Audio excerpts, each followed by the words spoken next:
That's what I hear. No wonder my house insurance went up. Well, he didn't come cheap.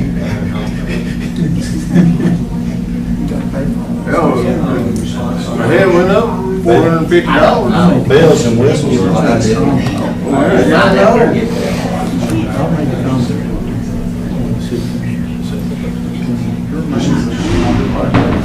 I can't take no because I can't take care of nobody but What do you myself. mean, going to? It's already happened. They just don't realize it. $20 million. $20 super complex. I'll be all right with Texas. He have a Meeting with architects. Like to know where they're gonna build it. Don't you worry, they got it figured out. I'm sure I know. Those two is on the south side, imagine that. Big open field. Oh, Sure they already got somebody that's. Mary 1, Mary 2. They've got Mary 1. County land too, but county wouldn't go forward. One had what Graham's name Mary, the other had his name Smith. They wanted them to The perform. 2.5 acres they want to give us all on the swampland. I thought it was on the high side. I don't know. No, it's that corner right there. Corner lot, yeah. Yeah. We never turn anything on to. No, you can't, because that's protected. That's protected. That's The high school had to rework a string, new line string. The state do a bit. But if you pay us $250,000, it's okay. So if you pay Well, they wouldn't let Walmart fill it in with rock. We'll just have to do the auto.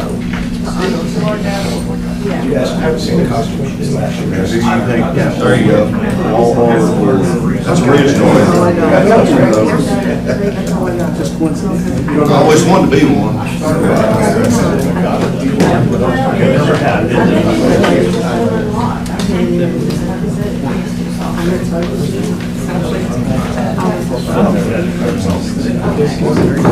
When I start singing, Gotta be somebody. You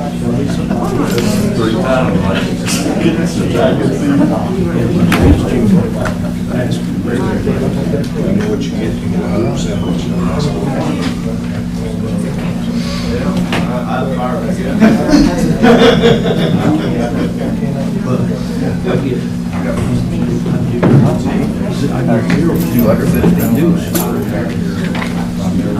You know what that means? There's only room for improvement. Go here. Yeah, you can only go one from here. No disappointment.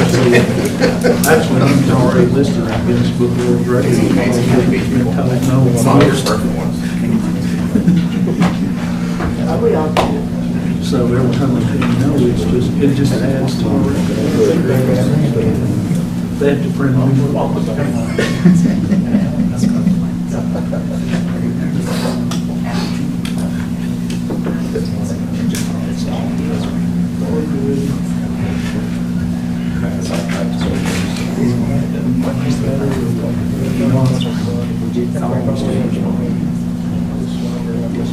Yep, that we do. Well, at least people are cooking.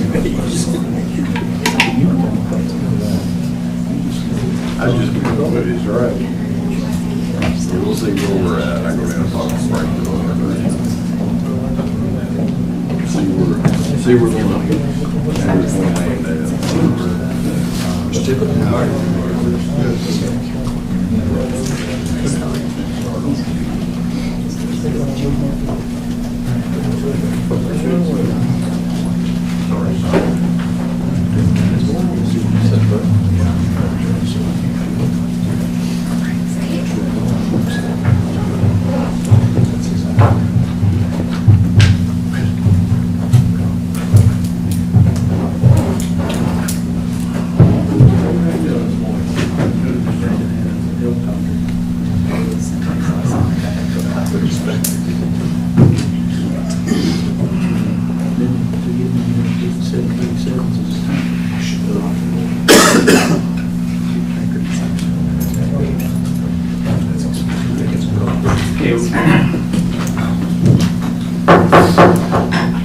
ahead and call the meeting to order. Madam Clerk, will please call the roll.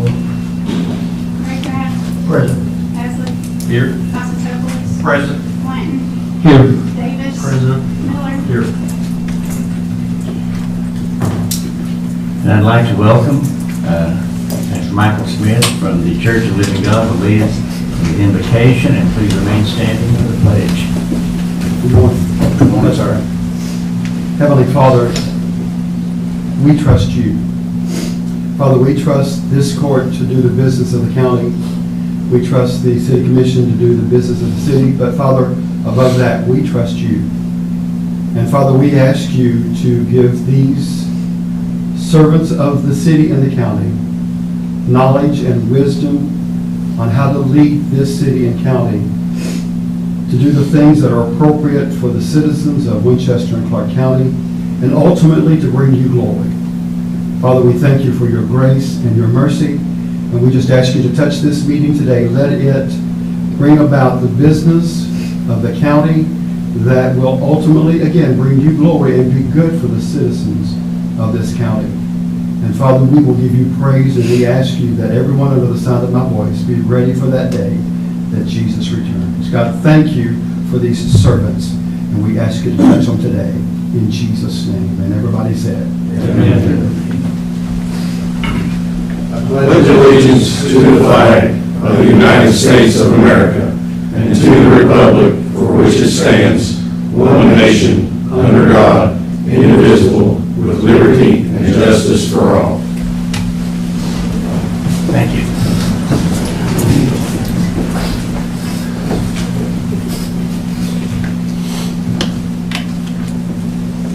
Next item on the agenda will be approval of the minutes for August the 28th, 2025. Motion approved. Second. Motion is second. Is there any discussion? Those in favor say aye. Aye. Any opposed? Next item is budget transfers.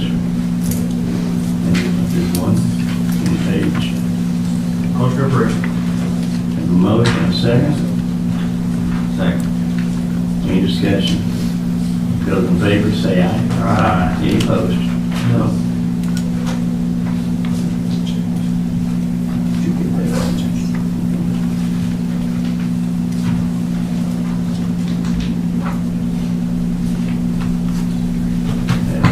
Item number 7 is cash transfers. There is an A and a B. Motion approved. Second. A motion and a second. Is there any discussion? Those in favor say aye. Aye. Any opposed? Motion carries.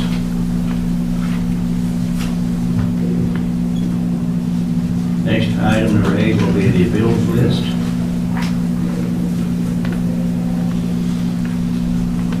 I have a question on page 3. Jennings Communications or EMA, what that's for. Circle page. Page 3, second one from the bottom, Jennings Communications.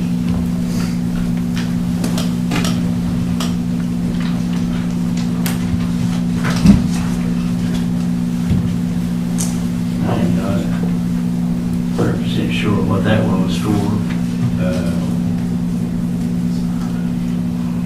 Just let me know. It's probably the renewal of the fire department and the sheriff's department's radio license. Oh, That's what it was. Radio, okay. Thank you, appreciate it. That's what it was. Thank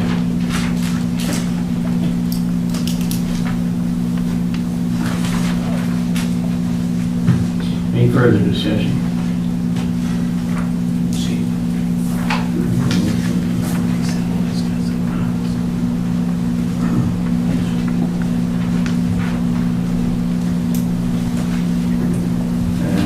We need a motion on this.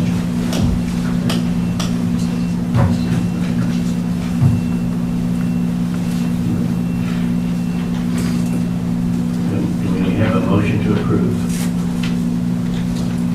I think you said there was a motion.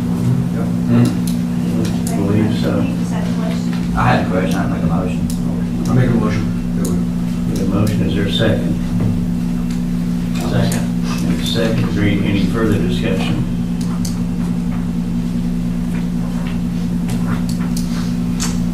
Those in favor say aye. Any opposed? Motion carries. Next, item number 9 is the pre-authorized bills list for 2025. And the next item will be public comments. Chuck Witt. Oh, there it is, okay.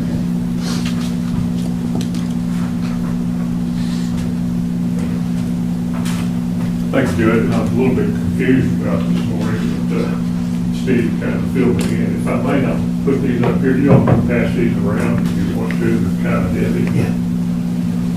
I just want to talk with you a little bit about the World War II Korean War Memorial that's underway right now on East Broadway. We're nearing completion, and we're asking you to submit funds through the Community Foundation to help us complete the project. As of this date, we have raised about $255,000, and virtually all that has been spent to get where we are right now.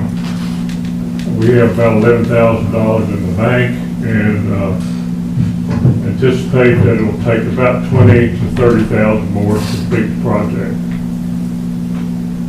We've sold 299 of these bricks, which will be placed in the sidewalk at the project.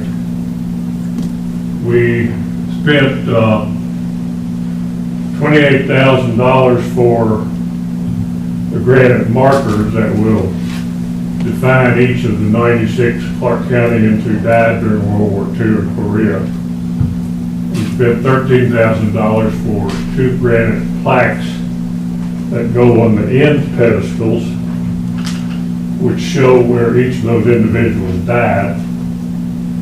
We spent $16,000 for limestone to cover the wall. So kind of gives you an idea of where our expenses have gone. So I won't take too much of your time this morning, but I'll answer any questions you may have. But just here to ask your additional support.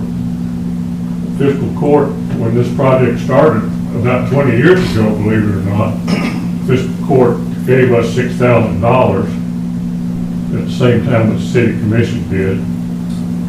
And we spent a lot of that time trying to find a site for the project, and obviously we didn't have money to spend for a site, so we were looking for free space somewhere. And finally, in August of 23, the city dedicated the site on East Broadway, where the project's underway right now. So that's about where we are at this stage, and I appreciate your all's consideration and your time for allowing us to I'll answer any questions you may have. What did you say your goal, how much more money you need to reach your goal? I think we need between $20,000 and $30,000. We have 2 outstanding grant applications right now that we're waiting to hear from. But I just kind of wanted to make it plain that we haven't been sitting idly by. We've been raising money certainly for the last 2 years. And this thing wouldn't have kicked off had we not gotten a $100,000 grant from the Kentucky Department of Veterans Affairs. That's what really started us off in 23. Mr. Witt, how much are each one of the bricks? We're selling those for $100 a piece. So we've sold almost $30,000 worth of bricks, and we netted about $24,000 from that. Got some fundraisers coming up? Yes, we have a car show scheduled for October the 4th. We had a booth set up at the Golf Scramble on Monday, and as you know, Robert, we had the breakfast out at the Elks on Saturday and raised some funding there. So we're continuing to look for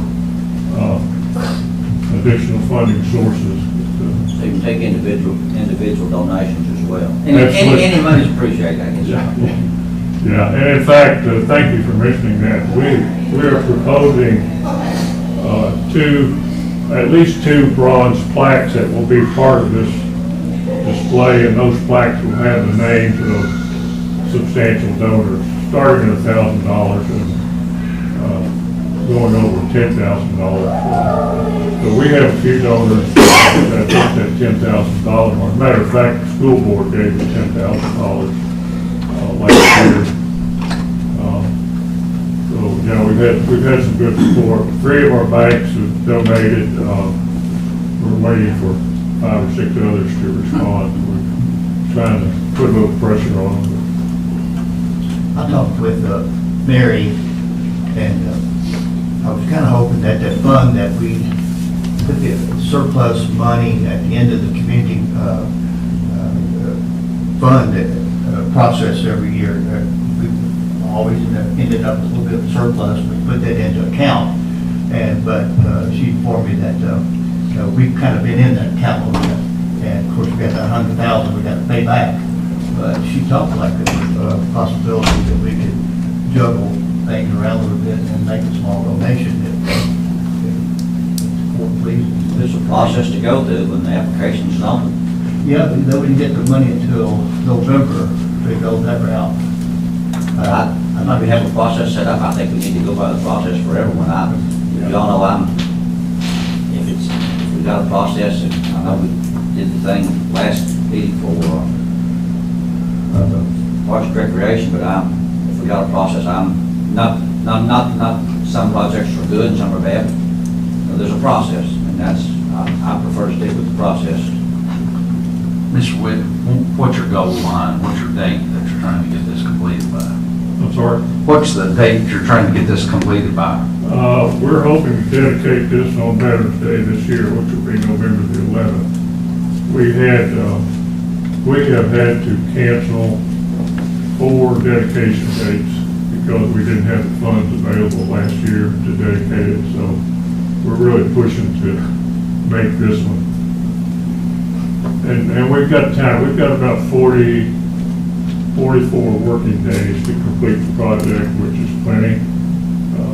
The only thing remaining to be done is we have to get the ground markers in, and I think that's probably a week's process.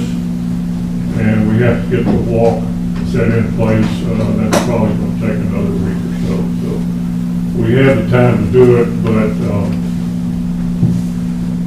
I'm kind of trying to stay overseer of the project, and I'm not one to push things off to the very last minute. I'd rather have it done ahead of time, even if we have to wait a couple of weeks before we dedicate.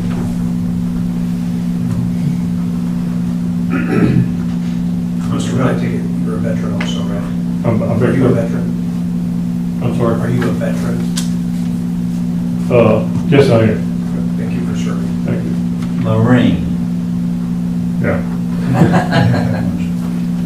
I mean, me personally, I mean, I support the project, and I think it's good for the community and to honor our veterans.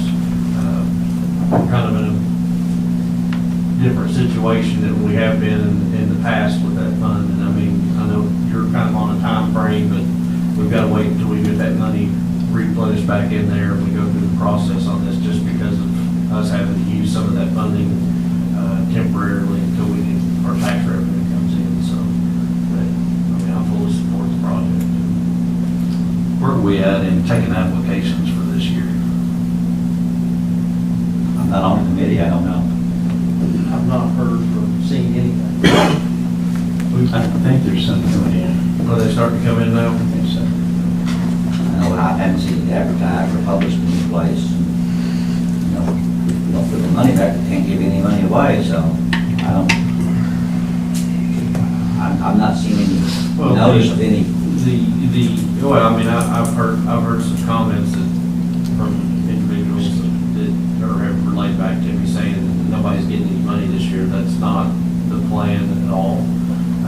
We all talked about it when we borrowed the $100,000 from that. As soon as the tax revenue comes in, starting in November, that we get a big chunk of that's going to go back in and refill that account. So, I mean, the plan is moving like we've always done.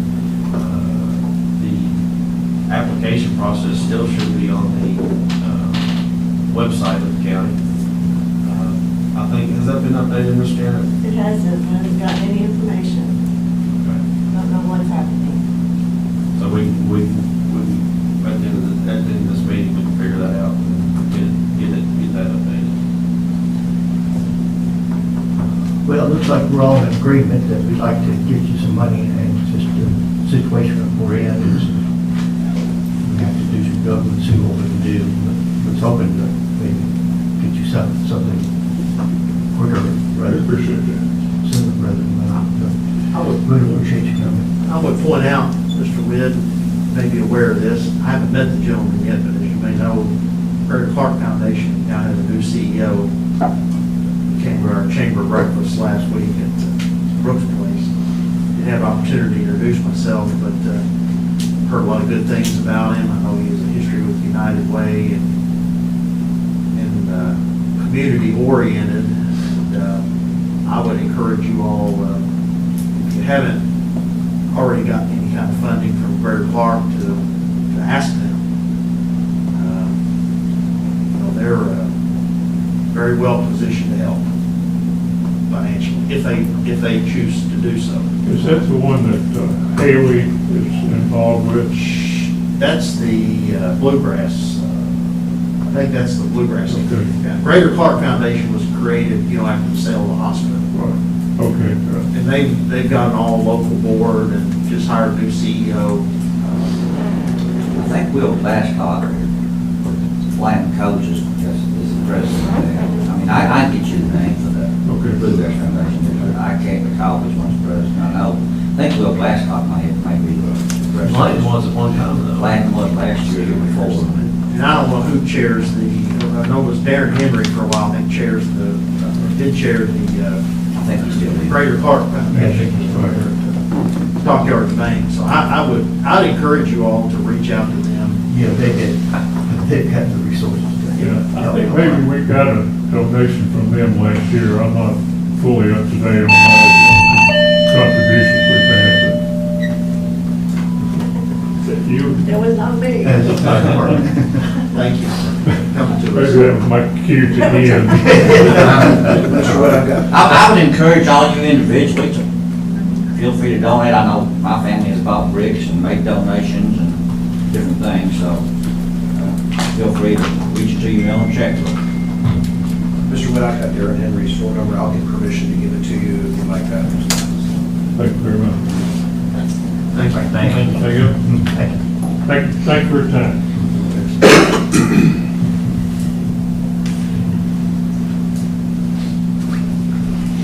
Next item on the agenda will be the presentation discussion with the Clark County Fire Department.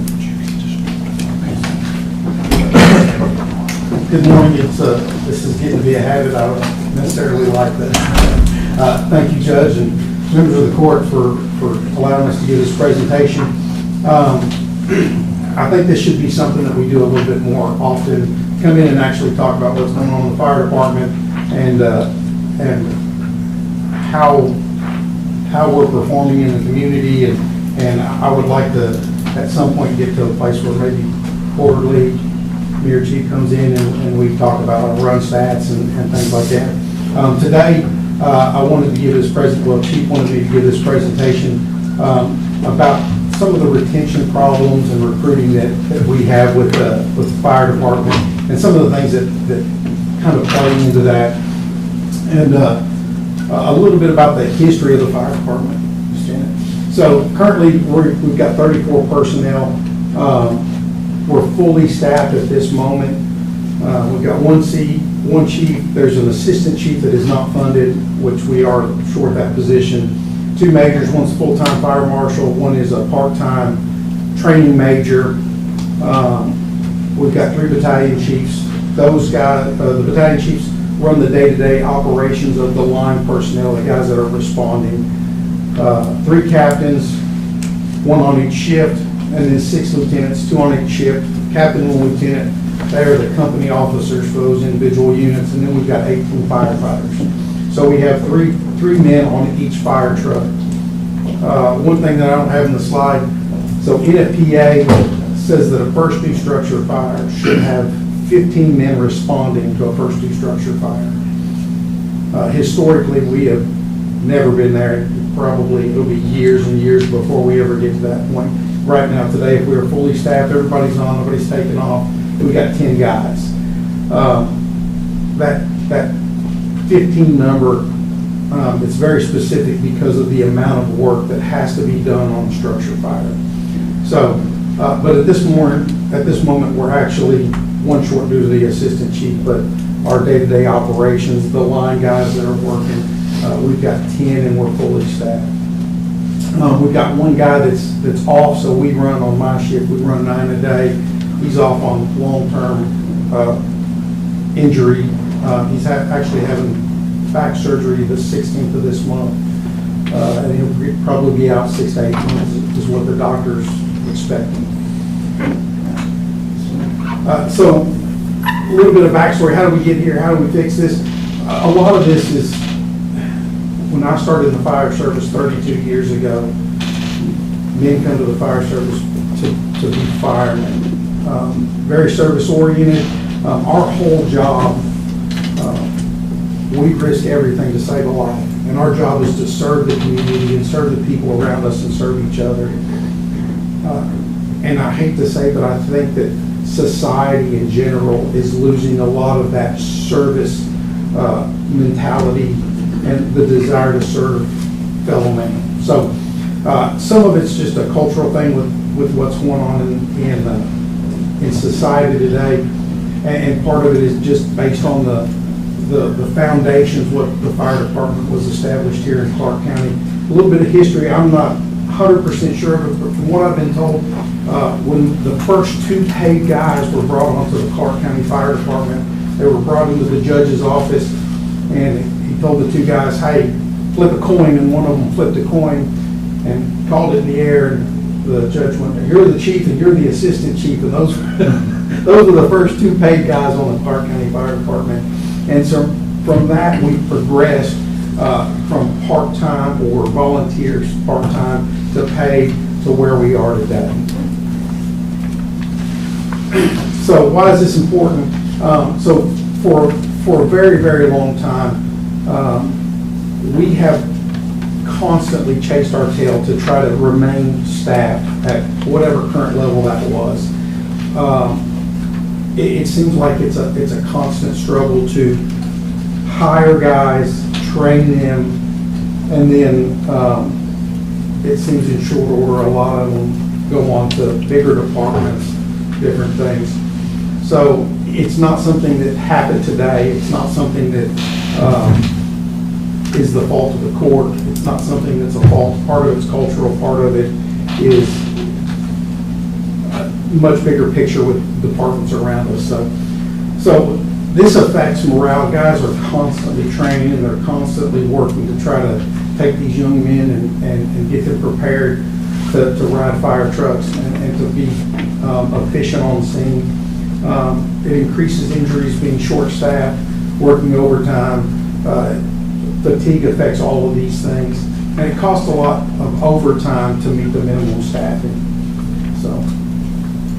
So here's some information. Miss Janet was kind enough to kind of round this up for us. And if you look at it in 2023, we started with 19 men. On January 1, 2023, we had 19 guys due to the number that had been lost and left and retired. We hired 25 that year. Out of those 25, 11 of them either retired or went on to other things. So we had a net gain of 14. We had a 42% attrition rate. So of the people that we hired, 42% of them were gone within that 1 year. The next year got a little better. We started with 27, hired 15, we lost 9, had a net gain of 6. We were back to 33. We averaged 30 a month. And we had an attrition rate of 30%. 2025 so far this year, we started with 33, we've hired 7, we've lost 6. We've averaged 34 or 33.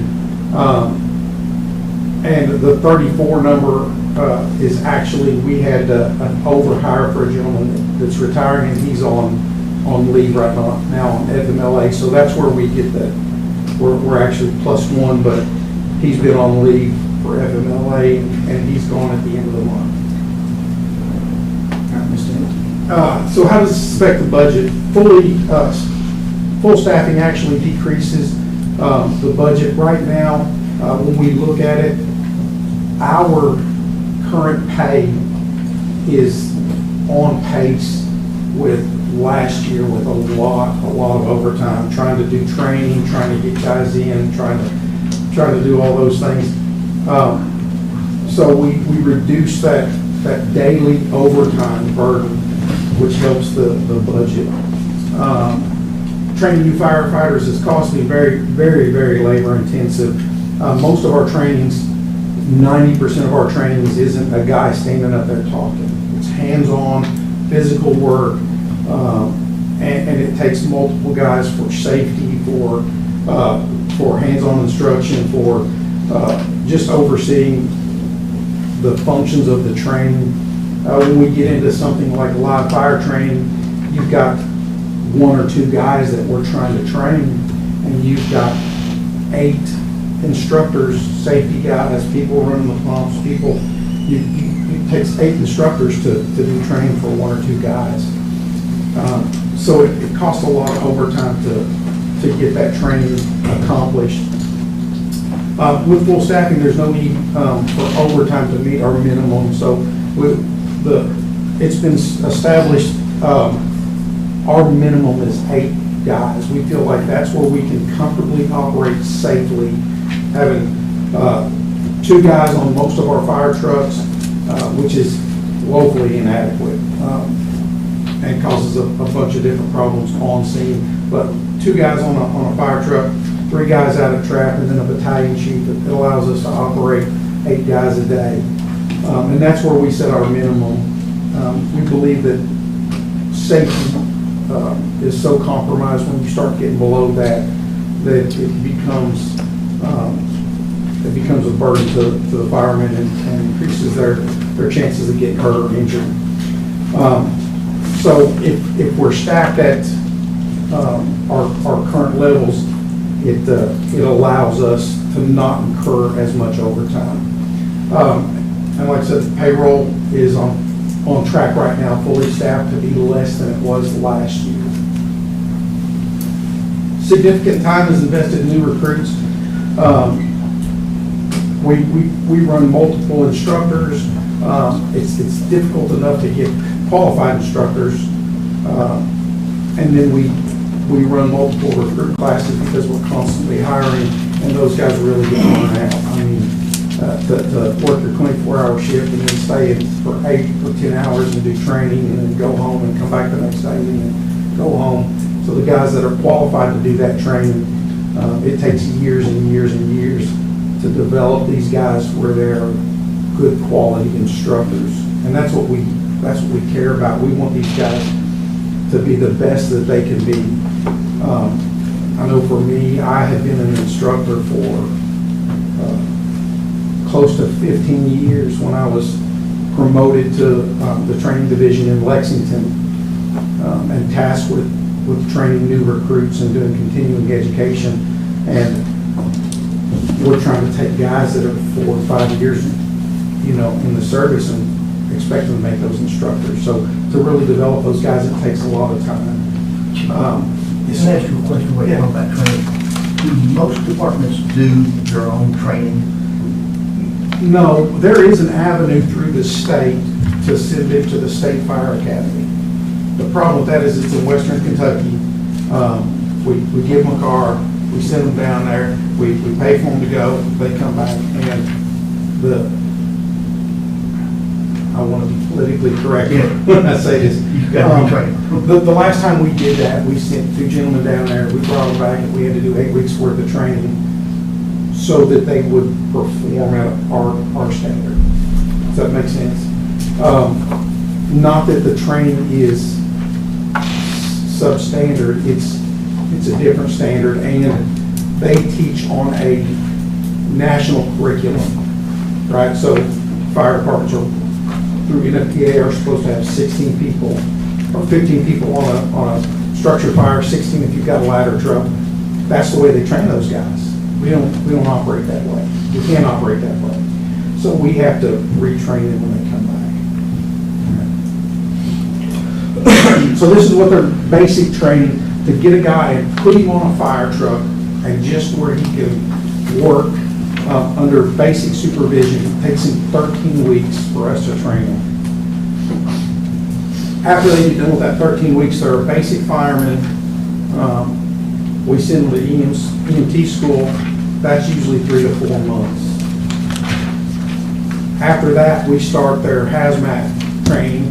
Their hazmat training could be an awareness level, very basic level, 16 hours. Operations is 24 hours. And technician level, where they can actually go in, handle product, mitigate scenes. That's 40 hours on top of the other 40 hours that they've already taken. Rope rescue technicians is a 40-hour training. It really should be 60 hours. 40 hours is the minimum through NFPA 1006. Swiftwater technician is a 40-hour class. Trench rescue is 40 hours. Confined space is 60 hours. Large animal, USAR. We can go on down the list, and these are the trainings that we provide. A lot of these trainings we provide in-house. Rope rescue technicians. Me and Chief Jordan, we do that. Hazmat training. I was on a hazmat team in Lexington for years. I do that training. Confined space training, I do that training at the fire department. The Swiftwater tech, we cannot do here. You've got to have Swiftwater, so they have to go somewhere where they've got a dam that they can open the spillway and create that. And then trench and large animal, we're actually sending some guys here 2 weeks, Chief, is that 2 weeks to do a large animal rescue class with some vets that are top-notch class. So what does all this really mean? I mean, we've got close to a year invested in these guys. So we invest in these guys to try to make them the best firefighters we can. So we've done some things to try to increase our retention and increase our opportunities to recruit these guys. Some of the things we've done internally, the notice for leave, we kind of lengthen that time out. They can't just call us in the morning and go, hey, we're taking off today.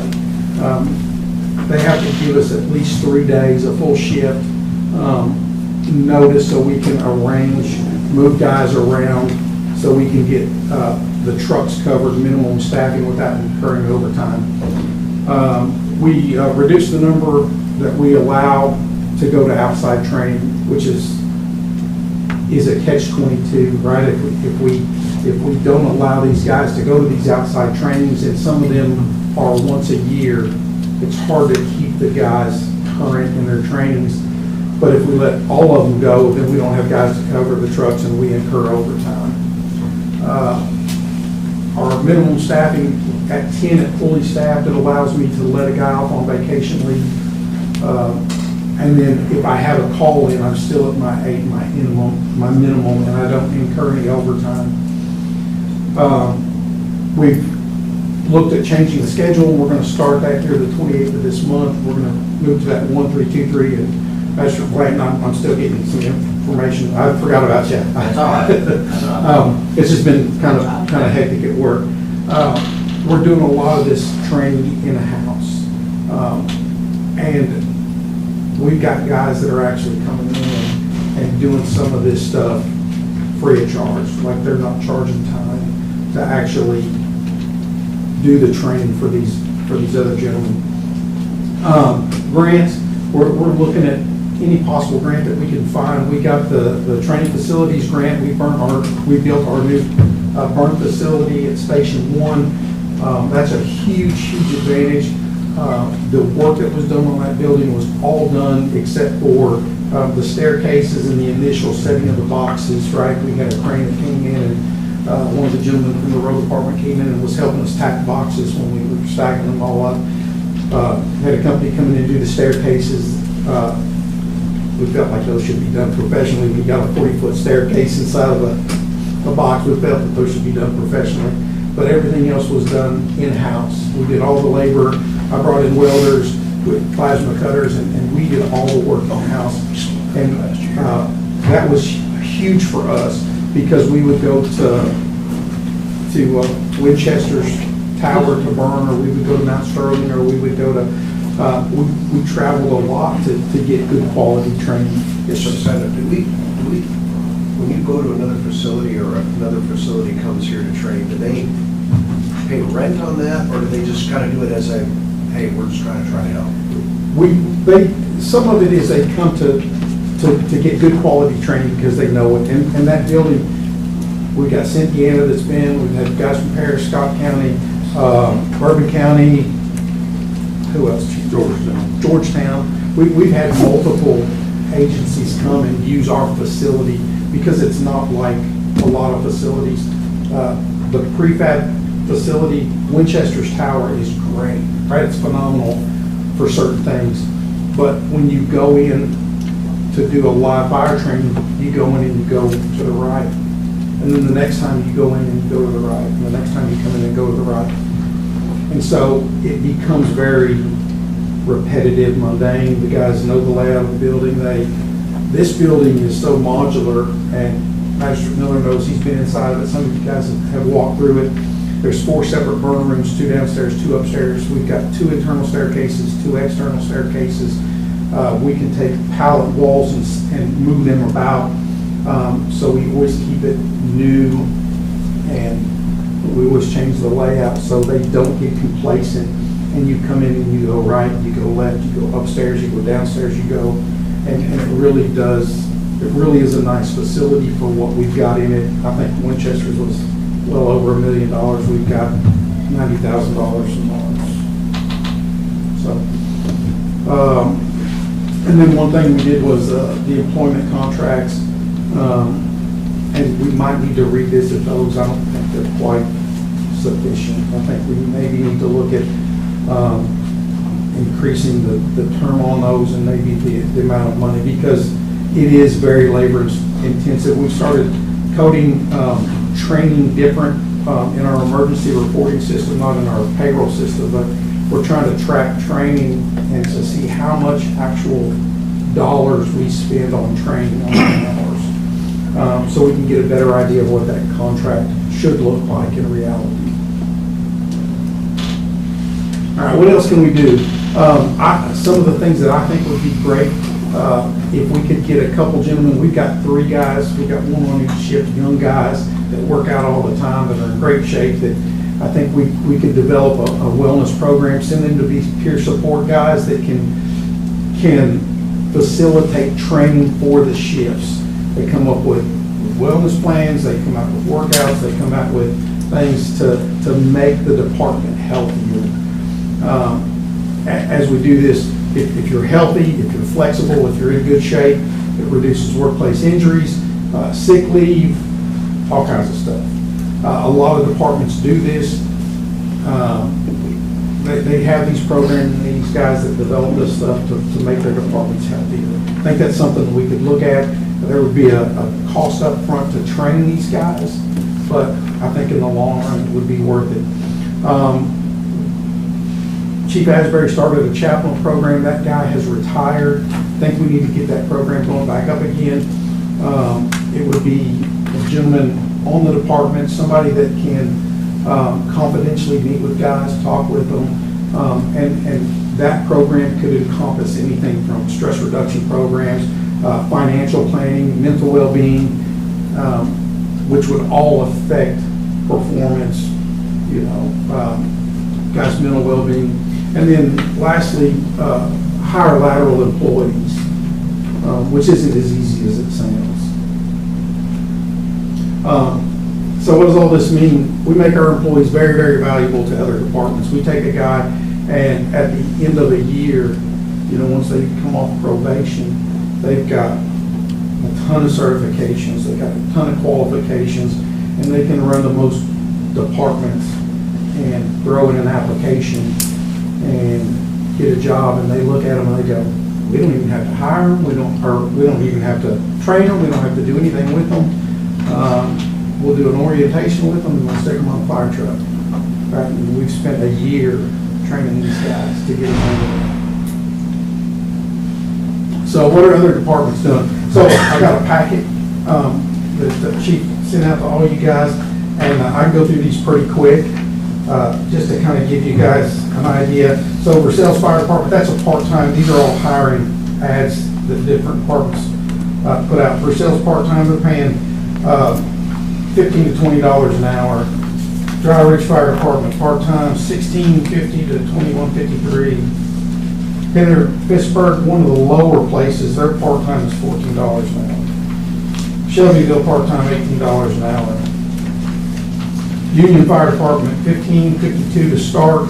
At year 4, you're making $22.76. You get a Kelly Day, so where our schedule, we work 56 hours a week, they're working 48 hours a week.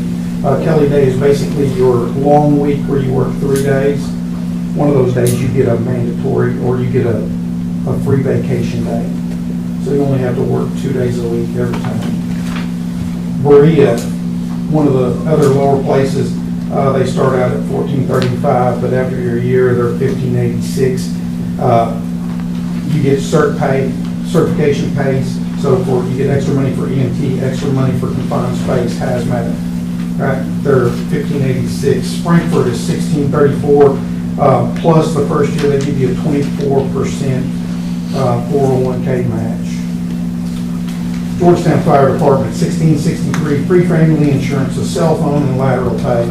For those guys that are coming in 2, 3, 4 years experience, they get extra money.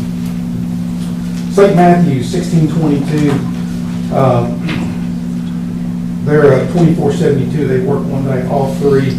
They work a 42-hour week. They get free insurance and lateral pay. Franklin County, $15.78. They get certification pay plus 65% family insurance. Independence, Kentucky starts off at $18.11 an hour, up to $25.84. Pay family plan, cert pay, lateral pay, Kelly Day. Edgewood Fire Department, 1961 to 2186, 100% health insurance or health and wellness center. So they basically have a doctor's office that you can go to free of charge. You and your family can go there, see a physician, it costs you nothing. Southgate Fire Department, $16 an hour. And last but not least, Winchester Fire Department, starting off with, right out of the gate, they give you 21 days off a year. I'm scheduled to work 122 days. They give me 21 days off, I work 101 days a year. Their starting pay is $15.74 after the first year. Your potential is $19.17 an hour right across the street. So the only thing left is, current budget, we're $73,000 a pay period. Last year we averaged $73,607. So last year we were averaging more than what we're budgeted this year. This year we're averaging $66,992 a pay period so far this year. So we're well below what we're budgeted. The current trend continues. It would supply surplus of about $160,000 in our current payroll budget. And so the only question, like, why should all these young men back here, they can go across the street and make $19 an hour, we're making $12 now. So I'll turn it over to Chief. Thank you, Chief, for sure. So we talked about retention and what we're going to do and unscheduled overtime. And last year we had $208,000 in unscheduled overtime. So I guess the bottom line is what we're trying to show here is you all want to provide a service to the community, and that's what we're doing. Whether we have 30 people, 20 people, 50 people, it costs so much money to provide that service. So we spent $208,000 in unscheduled overtime that we could have paid out in salaries if we would just retained our people and not train, hire new people all the time. You know, what we try to attract is somebody that already got some qualifications, some skills. What we're attracting is new guys that have no qualifications. So then we have to accrue the expense of doing it. So just another thing, we require for $12 an hour, you gotta have a state license and a technician level certification in many different categories, you know, for $12 an hour, you know. So I think, and I didn't have this slide and I should have thought about it, but Ms. James done a slide here about a year ago about all the county employees. what they make an hour. And I know the fire department's the lowest. I think the janitor makes $13 an hour. So just to put it there where it is, our current budget will sustain a $2 an hour raise without going over budget. I understand that the county's financial situation, well, my proposal is a few things. One, I'd like to do $1 an hour across the board raise now. It's in budget, well within budget. And in January or February, I'd like to look at it again. And if we're still well above budget, within budget, I'd like to look again at another $1. That's one thing I'd like to do, and I don't know if you want to do these and vote on them or how y'all want to do them, but there's about 4 different things. But I'd like to change the part-time salary from $9.01, I think it is currently, correct? $9.03 to $13 an hour as well. It's money well, I mean, we're money ahead if we work somebody part-time versus work somebody time and a half. How many part-time people do we have? Not very many, we have 3 or 4, a couple that work much at all. The problem with the part-timers is if we hire somebody that's not, if we have a part-timer that's not certified and qualified, then we have to bring them in and pay them to train them. The ones that we pared down the list quite a bit to have guys that we know are capable, that are paid firemen otherwhere, that just want to come and work here and make a little extra money on their days off. So we'd like to change the part-time salary to $13 an hour, and then what I'd like to propose is change the, right now we do a lateral premium, it's, correct me if I'm wrong, $10 cents an hour, or a year, for every year of experience, so up to $1. I'd like to change that to 20 cents. And what that's gonna do is allow up to $2. So basically, you're trying to get somebody to come in that's already EMT certified, that's already level 1, level 2 certified, technician level in a lot of these different areas. You can pay them $2 more on the hour if they've got 10 years experience, but you're saving all the financial burden of $1,000 for an EMT class, all this money you're saving. It's money well spent to bring somebody in with these certifications, so we're not the one providing the financial burden doing all the training. So that's where we're at. I'll be glad to answer any questions. I really presented some motions or some orders, I guess, to put something specific, but we just, I guess, don't want to do all this discussion, so. So if you're wanting to raise $1 right now, and choosing to raise one again in January, the January one is basically, you either put your money where your mouth is, we're still saving money, we're showing you that we're staying in budget, so we're kind of putting a carrot out there to say, hey, let's stay in budget. Yeah. Still, budget's not gonna cost us anymore, and then you can jump that to 2 if you can show that we can still do that. Correct. And I understand you can't just keep coming and asking for more money, so that's what we try to do. We try to make every cut that we can possibly make within the department, the way we're structured, to save the money in our budget, so that we're not asking for larger. Everything we're asking for is in budget. We're not asking for more money than we got budget. And so far, Chief, I think you're doing a great job. I think that you've showed that we can decrease the amount of pay coming in when we decrease overtime, and you've done that. You're not just talking. Right. You've done that, and so you've got a track record, and I'm favorable to that, and I'd be willing to do that. Any other questions?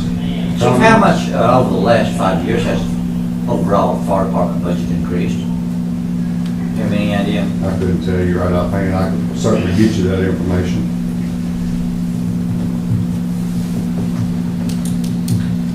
To answer your question, Robert, in 2023, the actual total of our budget, we spent $2.1 million. In 2024, actual in budget was $2.9 million. And then 2025, it dropped back to $2.5 million. That include our lease payments and everything? That was just off the financials. And what we're proposing, like I say, it not only stays within budget, but you know, when we had our budget meeting and you needed to cut some more just to make numbers meet, you said these are, we're not even asking for that back. I'm just asking to spend that what we have currently budgeted. So are you asking the part-time, full-time would go up, full-time guys would go up $1 an hour? Yes, across the board, and then your starting pay would be $13 an hour instead of $12. And then your part-time would you have how many now? We have about 4 or 5 listed on the roster, but there's not many that, at 903, you're not gonna get a lot. Now we go from 903 To $13. Yeah. You put them in line with the, Yes. full- Yes. on the hourly rate. And with the part-time, how many non-trained and how many guys come in from other departments of that would you have? We don't work anybody that's not. We had some guys that were, their training wasn't to the level that our guys are trained at. And we had, at one time, we had, Chief, 30 guys on that list? And we really, realistically, we worked 4 or 5 guys. So it's kind of a moot point. It's really, the guys that are coming in are trained, you want to take those guys to 13. It's just not financially smart for us to work somebody that's not trained, because they're filling a spot for somebody that should be trained. Yeah, it's you know, so- financially not advantageous for a guy to come in on a day and work for $9 an hour when he's working for another department at 19. Yeah. Thing we've got going for us here lately is that he's right at, you're just about fully staffed now, right? Yes, First well, time in a while. yeah. So that's been able to, did you bring that, what we saved in overtime, I know what you showed the fire committee a couple weeks ago. No, I don't think it was even in the slide, I think. Since June, the drop off in overtime spending has been pretty tremendous. Yeah. I mean, it's been a dramatic savings. Basically, what we're doing is we're cutting out the $208,000 unscheduled overtime, and that's how we're predicting the fund to raise. We're saving about $8,000 a month, I think was what the figure was, which gets you your 160. These firefighters who leave for another job without fulfilling the contract, do they actually repay the county that? Right now, no, because I think the last conversation I was involved with Ms. Janet, county attorney, was, it needed to be amended into the admin code, is that correct? I think is what I understood. Nobody's talking to me about it. That's what, I think that's what Chief Asbury had said, that the recommendation was that it needed to be on Well, the. because, I mean, the contract wasn't even in the admin code. No. Because I didn't know they were doing it forever, so I found out about that. So, well, you doing the contract? Nobody's repaid the money to my So knowledge. nobody has. So that's the first step we need to do. She's got money. Yeah. Chief, can we look into that, get that taken care of?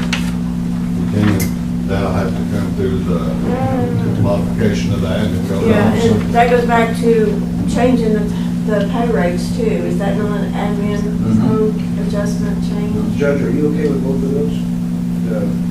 Because you'd have to change it, it's past our. Well, I mean, we can definitely, do all the paperwork and present it to the voters, yeah. I guess what? But you have to recommend those changes. Right. We can't change it. Is it appropriate to make a motion and vote on it now and then bring him orders back, or that's so? I'm not prepared to vote on anything like this. Yeah, I mean, we just, I mean, it Chief, wasn't.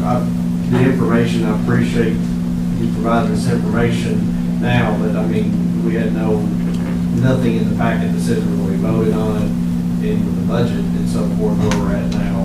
I mean, as far as actual cash in the bank, until we kind of figure out where that's at, I mean, we can't increase in my opinion, we can't do an increase right this second until we kind of know where that is, where the tax revenue is going to fall. But I'd like to run some numbers on it as well, before I feel comfortable, voting on it. Just one last comment. I noticed most of the hiring jobs that Chief Smith had was from cities. There was only one county. And I don't know where our competition is, but I like to compare apples to apples and not cities to counties, so. Well, most of the guys that are leaving, are they going county or city? Cities, I mean, they're going right next door. I understand. Almost everybody that was on that list is within an hour drive of here. Well, I understand and Mark and I are in a little, we have the advantage of being on the fire committee, so Chiefs and County Chief Smith's been talking to us about this on the committee for a while now, the last couple of committee meetings, so we've been a little bit more attuned to it and understand the court, just like any of us that are on the committee, you kind of hear about this poor court matter. I'm in favor of it for a couple of reasons. I think, we're retention's been a problem since before I came on the court, the whole time I've been on the court. Retention's been an issue. I think we've made a lot of improvements in the department in terms of training and preparedness, and I think we're going to start seeing the workers' comp issue get under control. I think it's already improving somewhat. There's always going to be some comp claims, but I think the chief leadership has taken a lot of good steps in that direction. And to the budget, I mean, that's all of our concern, obviously. But, I mean, if we give these departments a budget and they can do something within that budget, and that's a big if, but here they clearly can. At $1, they can. I'm not real sure about the $2 because if overtime starts becoming an issue again or other things, that might be a bridge too far this fiscal year. I think we can definitely do $1. I mean, we're under market as far as I've been able to tell on these. So, you know, I think in the interest of retention, keeping overtime somewhat under control, I'm in favor of the $1. Now, I get it. It needs to be on the agenda, Judge, and not just as discussion. I mean, there needs to be an order. If we need to amend the admin code, then let's take that up at the same time. And, you know, do it in an organized fashion, rather than just trying to pass something from the floor. But I won't put this thing on until November or December. Now, if we've got we can get into that later, but I mean, we need to do the KCO loan route till tax receipts, probably gonna have to do anyway. We've talked about it for 3 meetings now. Then that's one thing, but you know, I don't wanna make these guys wait for 2 or 3 months. It needs to be on the agenda, in my opinion, for the next meeting. So, and to Chief, just not to interrupt Chief, I mean, Chief's credit, I mean, I know been talking with the judge, wanted to get an order on this agenda and in the packet. He and I talked about that a few weeks ago. I think one of the other magistrates told him the same thing. But I'm in favor of it, but it needs to be on the agenda for our next September meeting. I'm fine with that. And I understand your concern, Daniel, with the numbers, but just understand, this isn't really just all about the finances. This is about the service. So if we don't do anything, we start losing people again. Unless you're willing to cut services, we're gonna start running that unscheduled overtime up again. Unless you tell me to cut something. I don't know how else to do it, you know. If we lose guys and I have to start working a guy or 2 a day, unscheduled overtime, we're fixing to eat up more than what we're proposing here. Chief, I think your department does a great job, you're doing a great job, but it's nothing in regards to that, but finances is key, because if we don't have the money to pay yet, then we're not gonna have anything. You know, that's where I'm coming from. And it's just for me personally, until we kind of see where these numbers are, is in county governments, a majority of our tax revenue only comes once a year. And so we're right there in that gap right now on where we're at, because of the surplus, we don't have 3 million like we did back in the beginning of 2023. So you don't have that carryover, so right now it's living paid month to month until that tax revenue comes in. And every time that we increase that during this time frame, it's taking what little is left. And I think the bank balance after paying these bills today, I mean, is right at 10 grand. You know, I know there's going to be more deposits come in and build up, and then you got the next payroll and so forth. So that's just my concern. Well, I support, I want to speak, I support what you're proposing to the court. I hope we can get it on a order, and I hope it's available to us the next meeting. These guys deserve it. As far as the budget, I mean, in the last 3 budget years, the jail has went from $3 million to $5 million, and this is the only budget in our county government that's been cut. And I feel like the fire department has been a target. I'm for giving these guys a raise. They've done a good job with less money. They're the only people in our county government doing more for less, and they deserve to at least be at the standard in and around us. I fully support it, and I hope you can get that put on paper and put before us, because I will. Yeah, I've spoke out in favor of raises for the fire department several times too. I definitely support this too. Something else to consider now, which is kind of it's a bad thing that there are fewer jobs in general. You know, the current economy, recent job reports are not good, and so jobs in general are hard to come by. So, well, that's a bad thing. It may be a good thing for retention that, you know, unless they move to another fire department, it's that, you know, people are looking for jobs, just jobs in general. So hopefully that'll help keep a steady working force. But anyway, I definitely support this. Well, yeah, if we're gonna do any of this, we need to do it all at the same time, and we need to make sure that firefighters leave, they pay what's due the county. If we're gonna do the other, I'm not for doing one and not doing the other, so if we're gonna consider this, we need to lump it all together to make sure that if they're gonna get a raise, they know they're gonna have to pay it back if they leave, regardless. So you can't do one without the other, and that's, you know. All right, I'll work with the judge and try to get this on the next agenda. Thank y'all. Thank you, Chief. Next item on the agenda is opioid abatement documents. I believe Magistrate Miller was. Yeah, we talked about that. I've sent out a text message to all the magistrates to let them know that we're going to talk about that on the first meeting in October. We tried to put some information together and it didn't go as expected, so I'll be actually absent next week.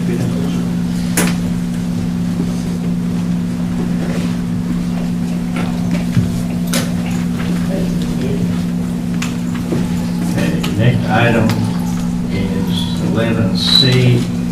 There's another round of the opioid abatement forms participation coming through, and all I would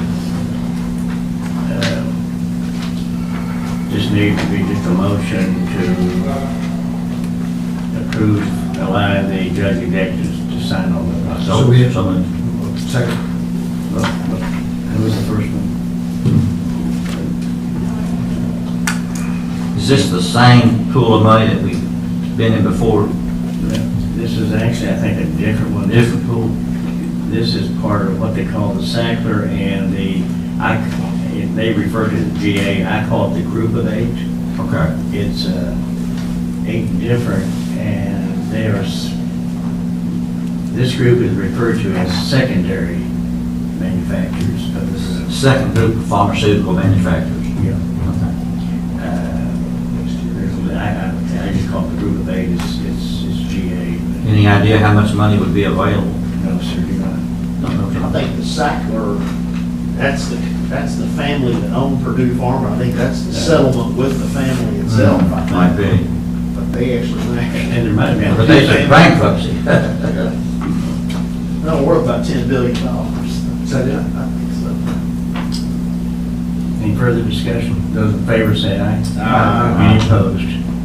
Motion carries. Next item This CA here. on the agenda is notes in the minutes for the Clark County Jailer's Report for August 25th and the anniversary salary increases for September. The next item would be orders and resolutions. Consider order amending the Winchester Clark County ordinance on the downtown first floor residence. And with our planning and zoning directors here, if there's questions.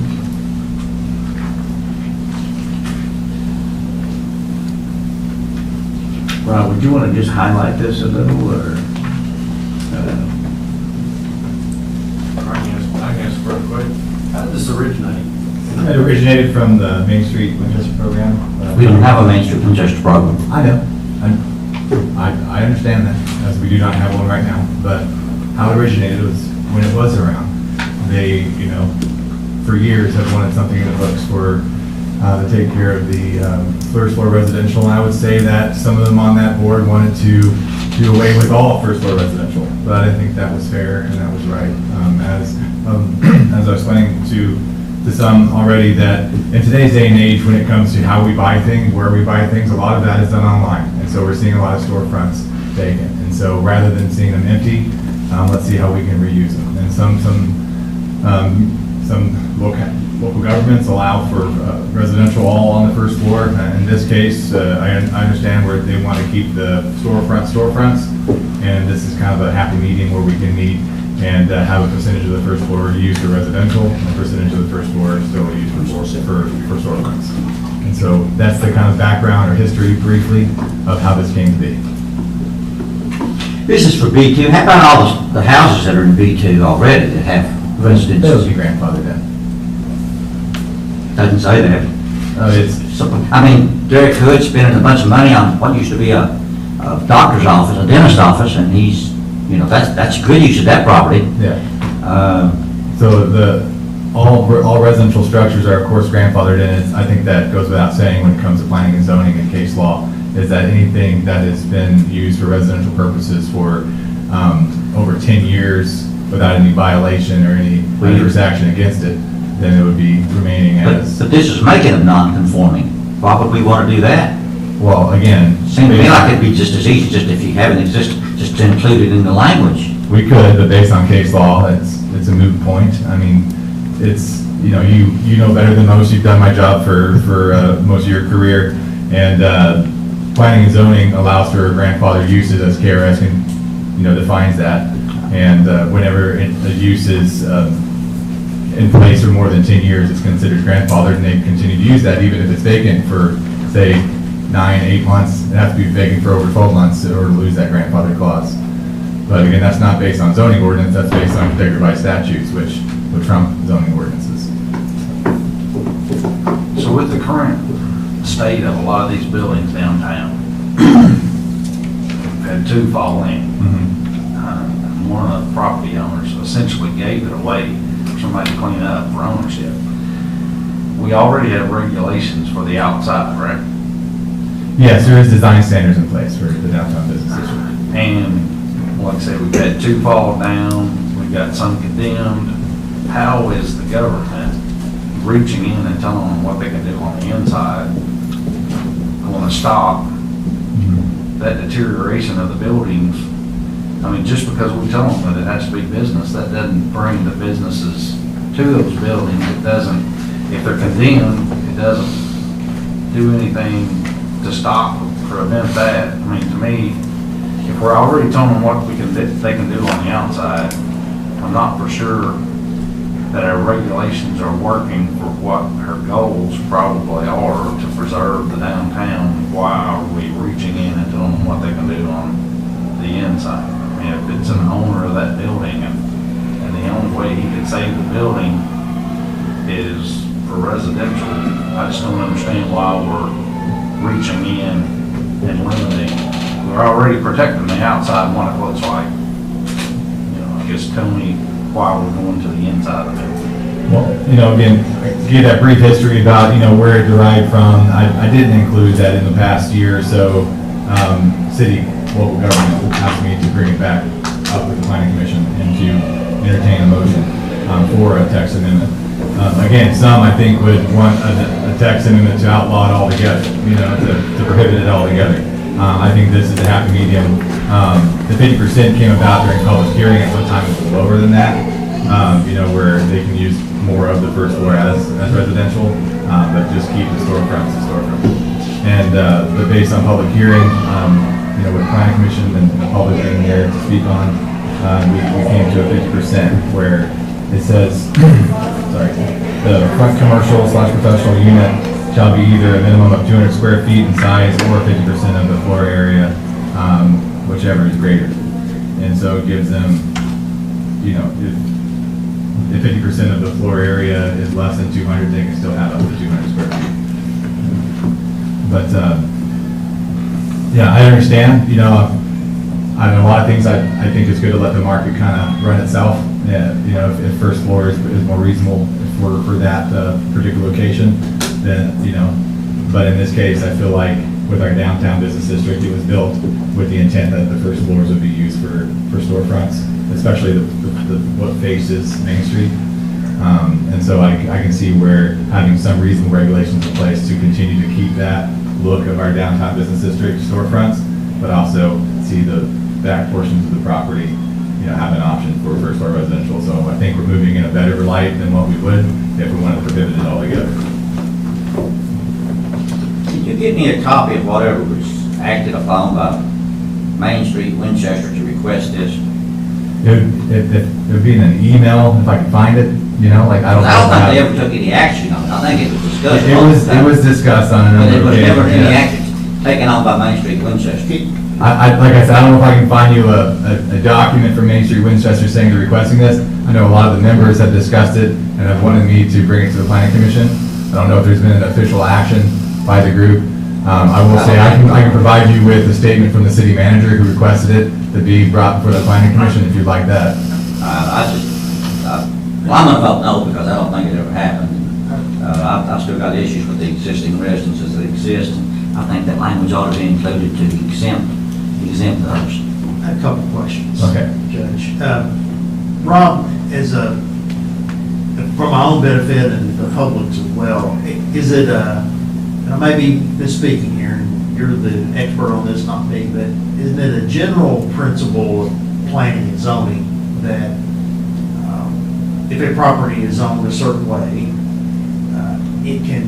it's a general principle, be used for a less intensive purpose, but not a more intensive purpose. So in other words, if a property is zoned commercial, it can't be used industrial, right? It may be zoned that you can build a liquor store or convenience store, but you can't build an oil refinery there, right? Correct, yes. And so, I guess the problem, one of the issues I have with this is, always have a problem saying that a property zoned a certain way, but we're going to restrict it from being used in a less intensive way. I understand the reasons for not allowing it to be used in a more intensive way, from, let's say, commercial to industrial, or residential to commercial, or whatever the case may be. So that's the first issue I have with it. Now, I understand whomever is advocating, and I know our downtown has a lot of advocates, and, we have business owners down there, and I respect all those people and what they're trying to do. These buildings were built and designed and configured for retail and public-facing businesses in the 19th century. We're in the 21st century. You and I talked about this yesterday. We probably had a very good conversation on City Hall about this. And I agree with you that, retail especially is moving so far into Amazon and digital direction.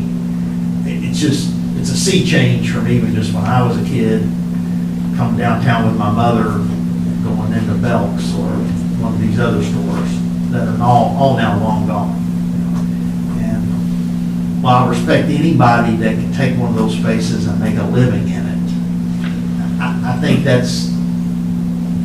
I'm not willing to restrict what somebody can use for that building.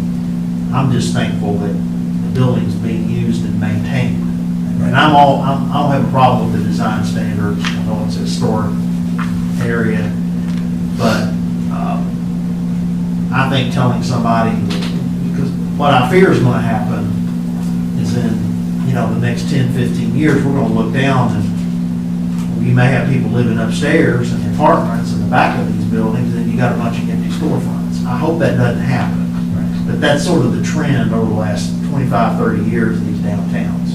It's a struggle for these businesses, and God love them for what they're doing. And I know they get some hard-working people down here, but I'm struggling getting on board with this, because if somebody buys one of these buildings, these 140 or 50-year-old buildings, puts an unbelievable amount of money into restoring it, maintaining it, you name it, and then we tell them, well, there's one part of this building you can't live in. And even if you can't rent it to a tenant or come up with a viable business for it, well, it's just going to have to stay sitting.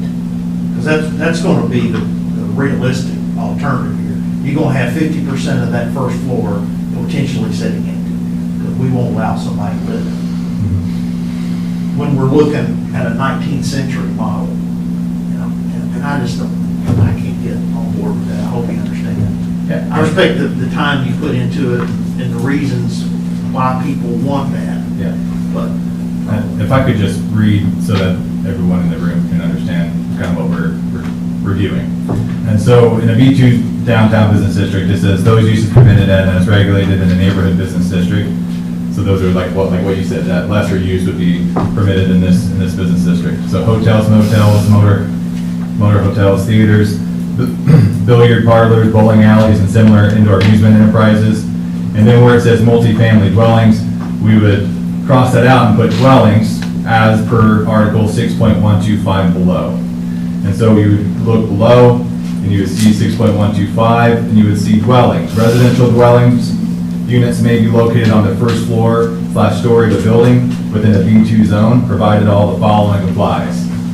The residential unit is located behind the commercial / professional storefront, and the front facade and character of the building shall not be altered from its existing commercial / professional appearance, and the front commercial / professional unit shall be either a minimum of 200 square feet in size or 50% of the floor total area, whichever is greater.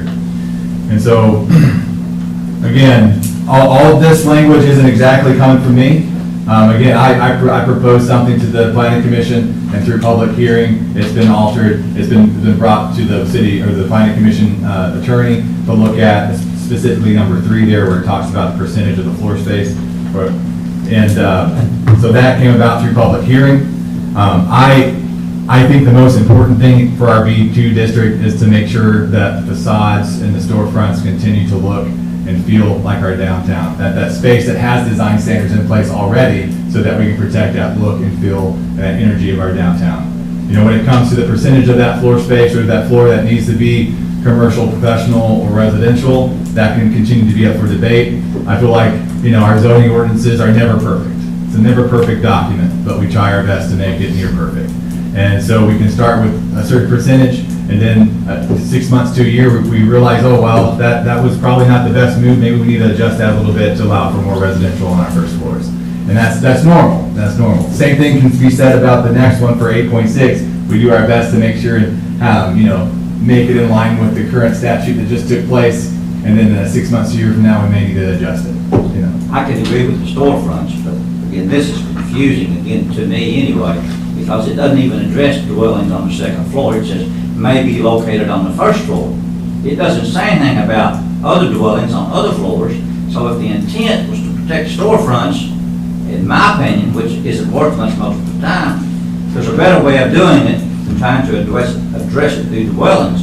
You address it through the same design standards that you have for the exterior. You put it on the interior for that, and without having to go through all this stuff for dwellings, because I can read this to say, well, I can't put an apartment on the second floor because it says may be located on the first floor. Doesn't say anything about upper floors.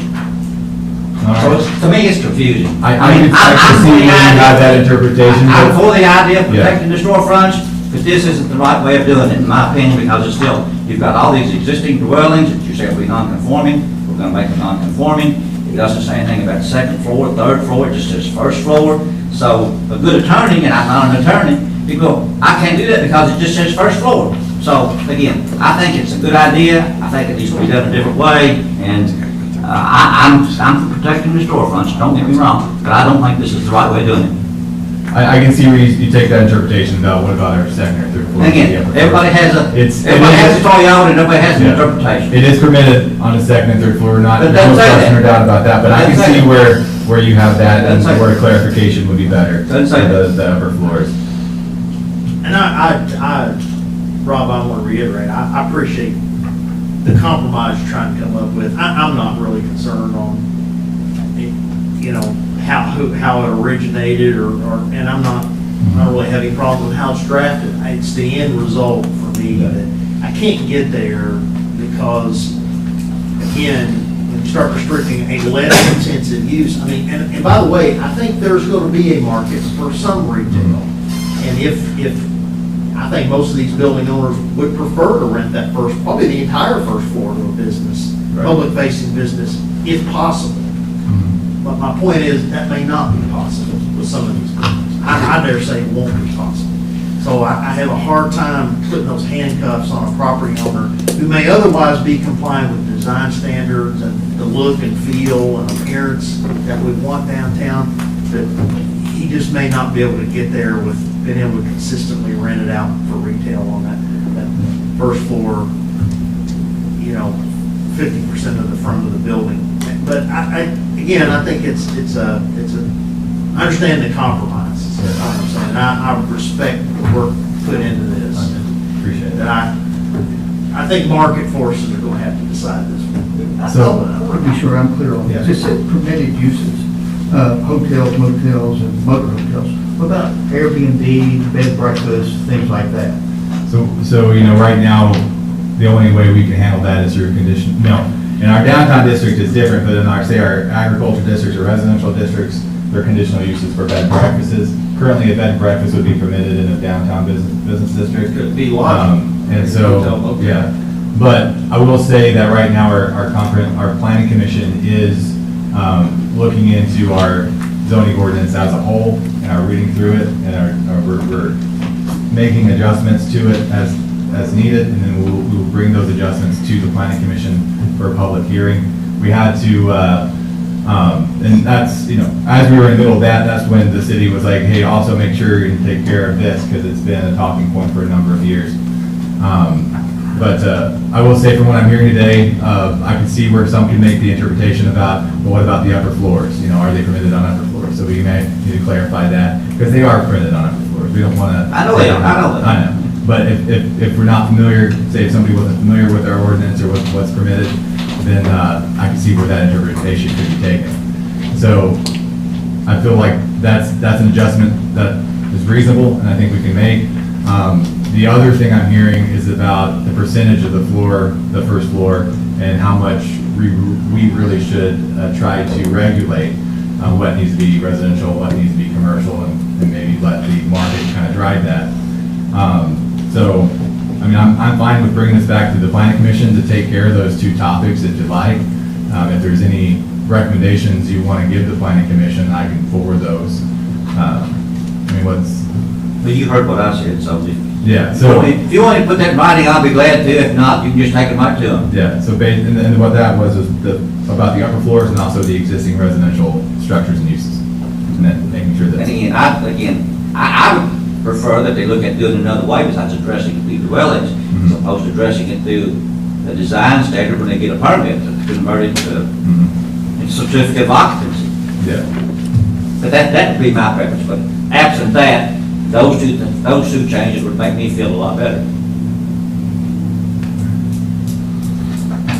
Rob, I really appreciate what the city's doing with the new retaining wall and all of that. It looks really nice. And I'm really quite surprised that the businesses there are stayed sustained, because I was concerned about some of them losing business to the point where they would have to close their doors, and it doesn't appear that way. So I'm glad that people do care about the downtown, et cetera. And there've been some very good points that were put out today, some of them on both sides of the aisle, and I understand where they're coming from, but I haven't really made a decision yet on it. But I think you guys have done a great job trying to make that happen. I'm just concerned a little bit about the quantity of businesses, because there's so many buildings coming in there. Can we really sustain that many businesses, or maybe making a percentage of one or the other versus that? The other thing too is some of the businesses that are going in, I think that the concepts are good. The problem with this is employee staffing, whether they can even sustain that, if there'll be enough people to come downtown or from other places to be able to continue to sustain that. Because I know that there's several restaurants that I've been down there. I was a food server.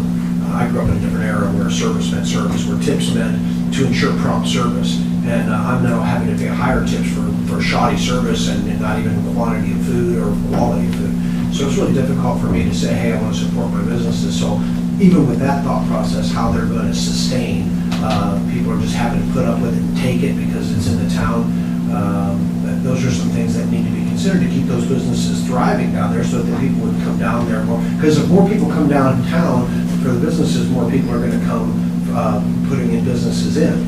And that's just some things to consider. It's not that it's not going in a good direction. I'm very appreciative of what everybody's doing. I just don't know if all the businesses can stay storefront because of the quantity of people not coming downtown. And I think a good answer to that is allowing residential, encouraging residential downtown, because we want that mixed use I environment. agree. I agree. I think the best thing that Yeah. has happened since they've been putting those lofts up in there, and they're quality, they're nice looking, and I think that's the part of the standard. And, you know, there's a lot of people like in Lexington, and we don't want to become a bedroom community. They're tired of living in Lexington. They want to live here, and it's quick to get there. I think it's a great idea to put those in downtown. I think that's a great, because it creates community. If you can create a downtown community, then people are going to thrive to want to be back downtown. Right, and one of different price points, you know, you have your higher. How and lower. about this? I do have one more question. How do other communities address this? And did you look at that? And did they do it this way, did they do it some other way, or, because Yeah. I mean, it seemed like, it might be well served just to do a few feelers to see how other communities address this, if that is an issue, as opposed to the way we've done it here, so. How about this? I'll make a motion that we send this back to the commission With our concerns. with our suggested concerns. Second. One last question, is there any other community around us, I think, or like Georgetown, I know Danville, their downtown businesses stay pretty decent with all the different things that are outside the city. And we went to towns that are actually working, that like Midway or something like that's a little smaller, maybe they're around the same time. Have we been to any of those or looked at any of those to see what makes it click? I mean, there's definitely, I can look into them more. I know when I was drafting the ordinance, I was looking into, you know, other, you know, like American Planning Association articles or, you know, different ways how more dense or urban environments have dealt with the situation. And a lot of things that you guys are saying, you know, they didn't prohibit it altogether. You know, we don't want to prohibit it altogether because the market is changing, you know. I would say that offices or storefronts, the smaller, you know, like 200 square feet or what have you, is what people really need right now for more of bookkeeping and not much for retail, because a lot of it's being sold online, but they're looking for a little office that they can have, you know, kind of a carriage house over here that, you know, they have opportunities for people to rent out office space for their businesses. And so this is a way for us to hopefully attract people downtown that need that smaller space for bookkeeping or record keeping or what have you, maybe the one or two clients they see. But a lot of the retail is taking place online, you know. We still want to promote, you know, retail downtown, you know, boutiques and things downtown, but also trying to encourage where the market's going as well. And also we want to take care of the vacant. I don't want to see our first floor vacant. And so if the answer to that is residential, then we want to make sure to provide for residential on our first floors, but also keep the look and feel of our downtown when it comes to what we see from Main So Street. you're not going to attract tourists here for residential. Mhm. It's just not going to happen, you got to have that. Oh, look at the people who use these Airbnbs. You see out-of-town cars all the time on Main Street, Winchester, and they're staying in these upper floor bed Airbnbs that people have put in. And I've talked to some of them, yeah. And they go, you know, they go to Red River Gorge, they go to Lexington, but they're staying in these upper loft apartments downtown. Just to, I think we all kind of agree we can hash this out. Yeah. But I've got a motion on the floor with the Sure. second judge, if we can take that up. A second then. He already had a second. Already had a Already a second. Already second. Any further discussion? Those in favor, so you're voting to send this back to planning and zoning for them to review the fiscal court's concerns, something of that nature. And if you want me to give you some more input, I'll be glad to. I would say it'd be great if the planning commission could have it typed out what the concerns are so we can take care of them. Those in favor say aye. Aye. Any opposed? Motion carries. Next item is looking at the ordinance to update text regarding development plans in general.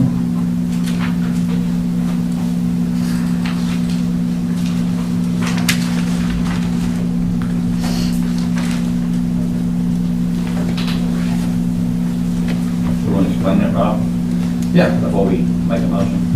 All right, so KRS, or Kentucky Revised Statutes, Chapter 100.275, was something that was implemented in July. And what it does is it sets, basically says development plans and subdivision plats are to be approved ministerially and based on subjective standards, and those standards can be found in the zoning ordinance, it can be found in the subdivision regulations. And so much like a building permit will be brought to our office and meet certain standards, it'll be approved by staff. And so that's the way the state wants us to handle most subdivision plats and development plans, is that if it meets these subjective standards, it's approved by staff. It doesn't have to go for a public hearing with planning commission. And now it does say that whenever there is, say like a variance, or when it comes to, going, what does it say, whenever, I can't think of the language they use, but whenever like a variance needs to be applied, or whenever they need to, vary from the subjective standards, then it would go before, at that time, we go before a public body for approval. And so that's essentially what this update's doing, is that if someone needs to vary from the standards for a development plan or subdivision plat, they can then go before the Board of Adjustments for a variance.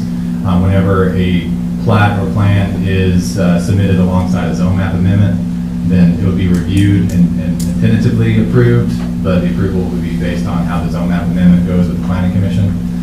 If someone submits a plan that is varying from the subjective standards, but it's associated with the zoning map amendment, it would then be in the planning commission's purview, and it wouldn't necessarily have to go to both boards, because the planning commission can approve the variance when it's associated with the zone map amendment. And so we're doing our best to spell it out, to try to make sure it's in line with KRS 275 as best as possible. We may find 6 months to a year from now that we need to adjust it based on circumstances, but we do our best with the information we have in front of us.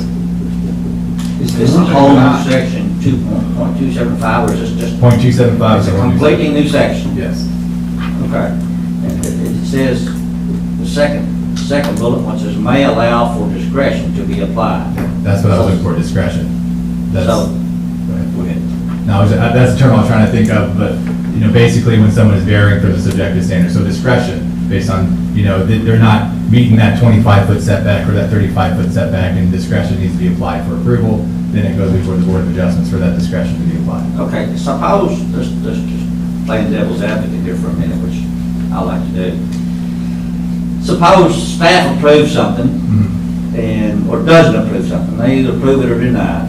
I didn't see any method for an appeal, like, if I come in and apply and I thought, well, I meet everything, but staff says I don't, is there an appeal process? Or if staff approves a permit, and the next door neighbor says, well, that's ugly, I don't like it, don't meet it, can they appeal? Because I didn't see an appeal process for any of this. Well, in KRS Chapter 100, it defines the appeal process with the Board of Adjustments. So if someone wants to appeal the interpretation of staff, they would go before the Board of Adjustments. So my interpretation on this statute, if I say, yeah, you're not meeting the subjective standards, and that applicant doesn't agree, they can follow that appeal process in KRS 100 with the Board of Adjustments. But again, they're going to have to go to a whole nother document to figure out how to appeal what was done in this document. Again, well, it's Chapter 100 point, I understand. lot of, I don't remember the exact reference, but it's in the same one, Chapter 100. I understand. Yes. But again, it would appear to me that if we're giving staff discretion, we ought to give the public the opportunity to know how they can appeal it in the same document, without having to look at the zoning ordinance,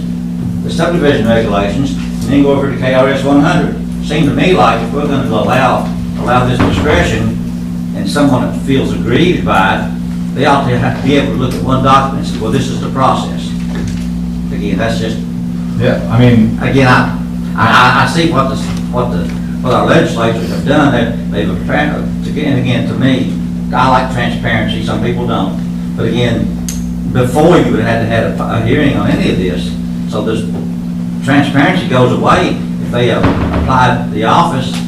Nobody knows about it except you and them. Where's the transparency? Yeah, I can see where having the appeal process more spelled out in Section 8 of the zoning ordinance. Like I said, anyone who wants to appeal interpretation from staff can do so. It's spelled out now in 100, Chapter 100, but if we want to reference that in Section 8. I felt that way for 40 years. It should always be in the zoning ordinance, but I never could get it through. So. How about a motion that we send this back to add in there the appeal to make it direct? I second that. Because it needs to be there, just makes it less cumbersome. Yeah, I agree. I think that's a pretty easy correction. Yeah, I think so. So does chapter 100.275, does that allow for that staff to actually make that? It says shall be applied. You want to see it? Yes. It says shall be. the state legislature didn't give anybody any leeway, but it does give them the authority to have their own discretion. If it don't meet, they can. Yeah, and I would say. And that's kind of iffy to me. You gotta do this, but if you don't like it, you got a little leeway. I would say 9 times out of 10, the municipalities that are updating their zoning ordinance where it says discretion applied, they don't want staff to make discretion. Discretion needs to be applied in the public hearing. by the Exactly, commission. exactly.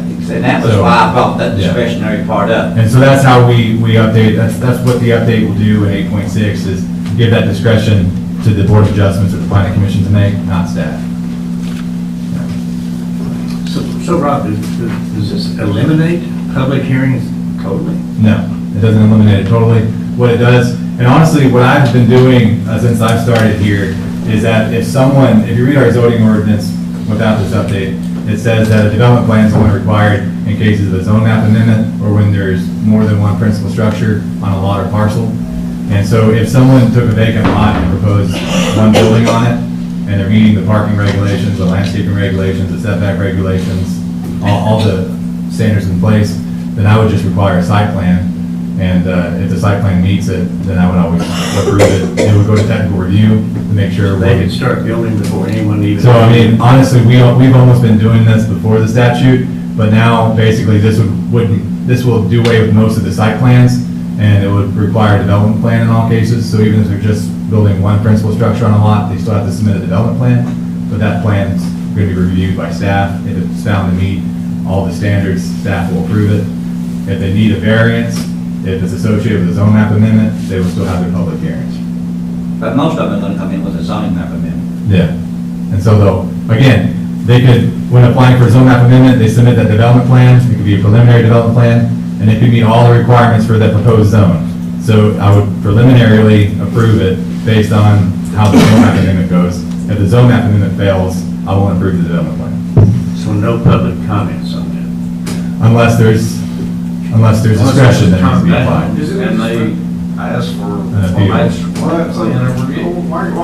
Don't you think that if it's discretion, that it needs to have a public hearing? Yeah, and That's that's, why I brought it up. I mean, it's either black or white, it can't be gray. That's just me. If it's discretion, it ought to have a public hearing. And there's a lot of judgment calls anyway, like access. There's nothing that says in any regulation says you have to have a turn lane. Do you need a turn lane based on traffic? Maybe some, maybe not. That's discretion. So when do you make that decision? That's, where's the right place for an entrance? Well, the highway department says here, but it'd be better here. Well, that's discretion too, so there's a whole lot of gray area in all this, so that if it meets, so in 8.64C, it says, it defines who the approving authority is. It says approving authority. The approving authority for development plans meeting the minimum requirements as outlined in this ordinance and within the development and subdivision regulations of Winchester, Clark County shall be planning staff. When discretion is needed due to circumstances referenced in KRS Chapter 100.241, .243, and .275, the approving authority shall be the Board of Adjustments. The variance is required for such an application as referenced in Article 8.63A2. The Planning Commission shall have the approving authority for variances involving development plans associated with the zone map amendment application. So, I think I see what the state legislature is trying to do, but there's a lot of cloudy issues. There's nothing, not everything's black and white. So we're just making sure with our amendment that it spells out who is the approving authority when it comes to discretion. It's not staff, it's Planning Commission or Board of Adjustments. That seems pretty clear in 8.64C. Yeah.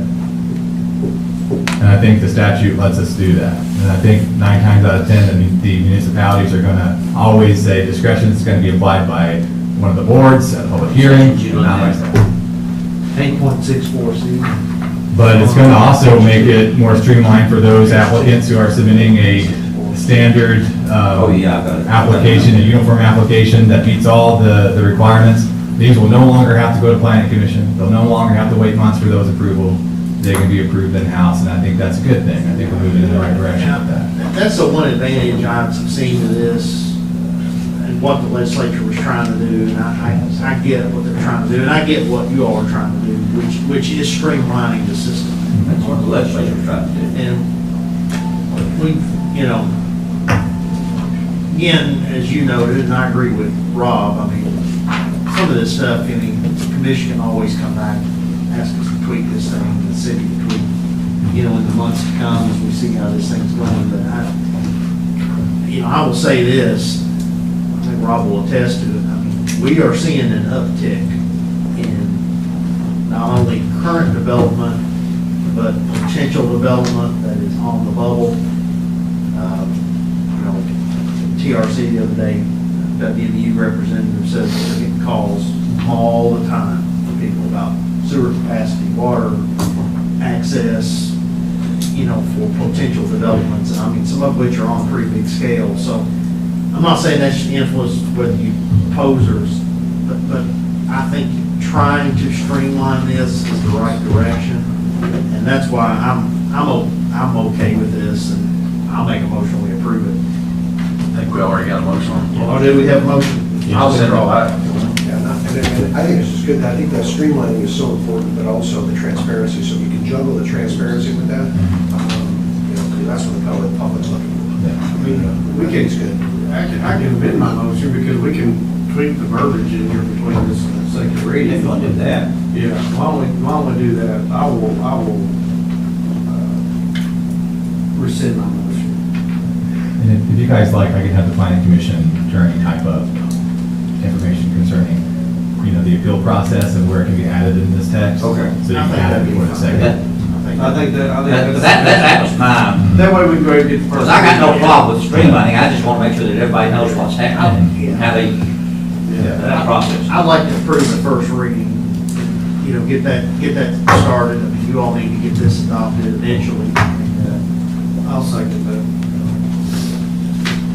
I'll make a note to get that information from Mr. Gold and see where it can be applied in this update. Any further discussion? So the motion before you is to approve the first reading of this ordinance. Is that correct? Yes. Those in favor say aye. Aye. Any opposed? The motion carries. Thank you, guys. Thank you, Ron. Thanks, Rob. Next item is just some notes in the minutes, from a memo from the Winchester Clark County IDA. Some notes, minutes from the EMA CSEP meetings. Next item on the agenda is magistrate comments. Just wanted the committee, because this is our first year being back with, I think, me and Magistrate Davis and Magistrate Pasley. You just want to follow the same timeline that we followed for 2024 and just have her updated in 2025, because he's already started to receive applications. And then we can promote that. Y'all good with that? Ms. Janet, would you be able to do that for us? Do we have the applications out? I mean, I can put all that on the website. I didn't know that, I haven't seen I don't know what's any. going on. I'll do whatever you tell me to do, but I don't have any of the No, if we documents. could just change the information on the application process to the 2025, the dates. Just the 20 dates? just the dates. Well, you'll have to pick a date for applications to be due. I mean, we can just follow the same timeline, just change it from 24 to 25. But we're already in September though, so you'd probably do date of, got it out October 15th. Monday, October 15th. But are those dates in the application? Because I don't have the application to change. I think the application wasn't even updated last year on the website, I don't Okay. believe. I looked at it a couple of weeks ago, but I don't know. I would say if they haven't been, they need to be, and I think October 15th is as good a date as any. That gives everybody a little over a month to file their, pull their information together. And then we can, all the applications we receive by that deadline, then we can review and then, look at, make a I agree. recommendation. So that's all I've got, Judge. I would just like to add that I agree with Magistrate Blanton. There is a process, but I would forward an application for that. But I would really like the court to consider when we look at things that we can do in our community. I just can't think of one any better than recognizing those veterans that gave their life for this community. And these guys have put a lot of time, a lot of effort into that. Just the process and the memorial brings a lot of closure to the families, and I think we need to support that.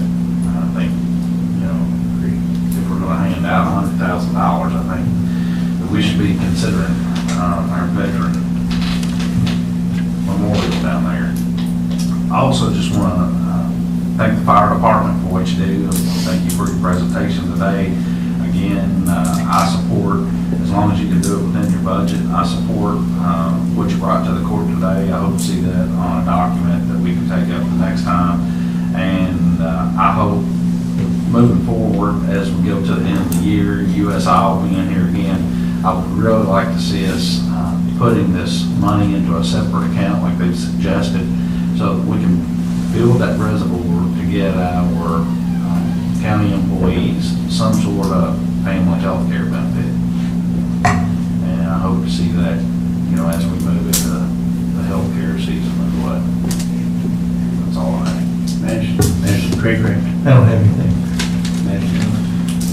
Being that we've got a little more time to, before we discuss the opioid abatement documents, I'd like to go ahead and suggest that our opioid abatement committee, Robert and Steve Kirkcraft, myself, get together one time before that and go through the documents, maybe kind of pre-look at those and make sure that we have any changes that need to happen. So I'll contact them. Also, I want to go ahead and give a good shout out for Jennifer Belly that's at our health department. She's going to be taking a job with the Fleming County Health Department, and I just want to thank her for all that she's done. She's sharp as a tack and has really made a big difference in our community, so I just want to give her a good hurrah. That's all I have. Judge, a couple things which we've talked about in some of our recent fiscal board meetings. One is what you brought up, I think, 2 meetings ago, which is possibility of doing a KECO loan to get us through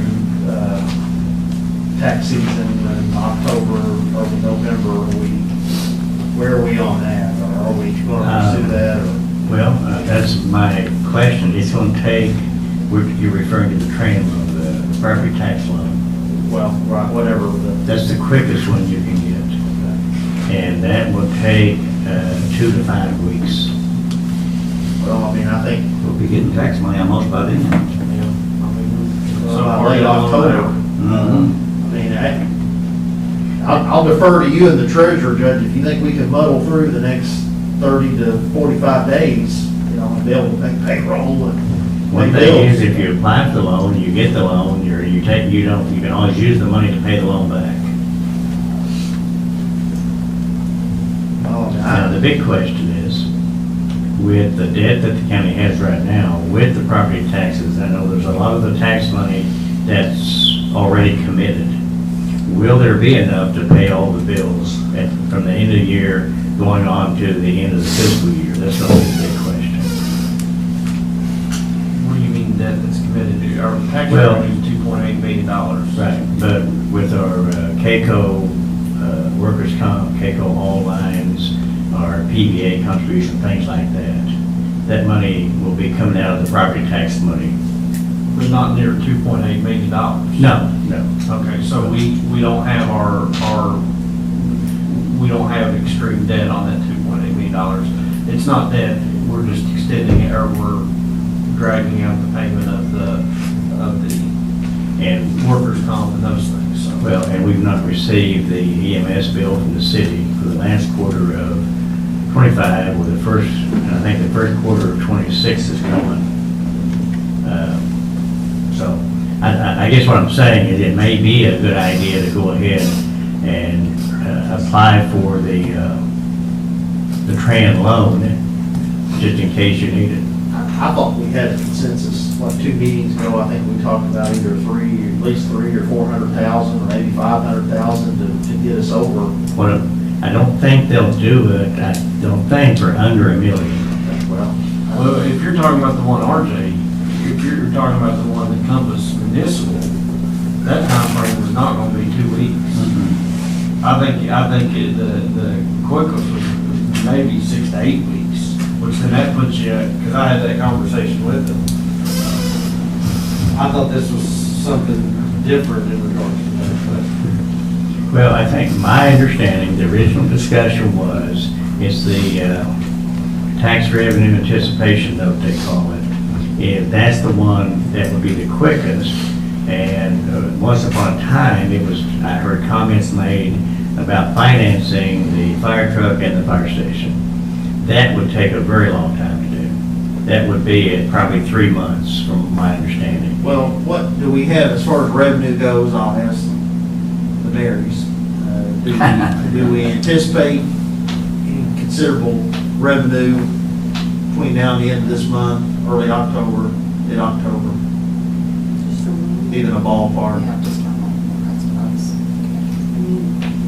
For the month, just our normal occupational, it's here, but, and then your net profits are gonna start coming in. But I can only forecast for payroll, insurance. I don't know what bills that are approved or the amount that they're holding. I have none of that information, so. Well, short of doing a short-term loan, Judge, we're gonna have to start, if you haven't already, we're gonna have to hold bills. Obviously payroll has to drop at a date certain, utilities and so forth, but other bills. But I don't think we should be holding any, we're meeting all our 30-day bills right now, correct, Judge? So we're not, we're not holding, I don't like these that we're holding like we're not paying somebody. Yeah. And that's just based on the normal income from payroll and net profits. Yeah. And maybe we don't need. Might not need it. May not need it. I'm not for borrowing any more money than we need. I want to make that clear. But obviously, I don't want to send a position where everybody's in pandemonium 2 weeks from now, 3 weeks from now, 4 weeks from now, saying, oh my gosh, we've got a payroll that drops. And we don't have the money in the general fund to pay it. And I don't think we're going to get there. I hope we're not going to get there. But if we don't need this loan, hey, I'm all for holding off and just deferring, and we start getting that property tax revenue in late October, but. Did we ever get the revenue check from the city? We have not, and then I emailed Bruce yesterday. He included Alicia on the email, and I still haven't gotten a response. Can't get an answer. Just says the status. I think there was some vacation time. Yeah. The other thing I was going to bring up, Judge, just briefly, and I know it wasn't on the agenda this meeting, but I do think the next few meetings, I would like for us to have it on the agenda and maybe you can get round up the department heads and we start talking about something that we've all discussed, which is a capital projects list, start trying to do some longer term planning.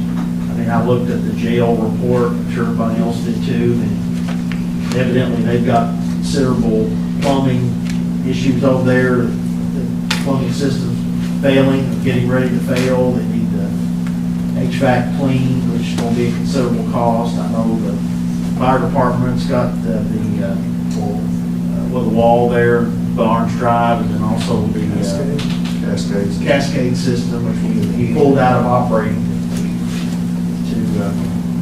to finance other things too. So Judge, I'm sure there's probably half a dozen. So I think we can start addressing that and maybe talking with RJ and help us about some financing and CAECO, how we're going to do that. So I'd like to see that addressed, in an organized fashion in the next couple of meetings. That's all I have. The application for the Fiscal Court Community Fund that's online says applications are due by the 4 p.m. on September the 15th. So It's in October 15th. So you moved it to October 15th. But that was online. It was already changed, so you moved it to October 15th. And no determination about awarded funds. The only other thing I had was just a reminder that if you all feel so inclined to support the museum, they're having a fundraiser tomorrow evening with the Academy of Local Musicians. They're going to have some food and some entertainment and a few other things, silent auction. So from 6 to 8:30 at the museum, if you feel so inclined. That's all I have.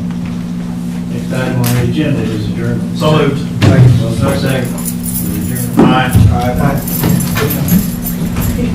Say I was with her. Yeah, I didn't say aye. That's the way I would feel. Say I and walk out the door.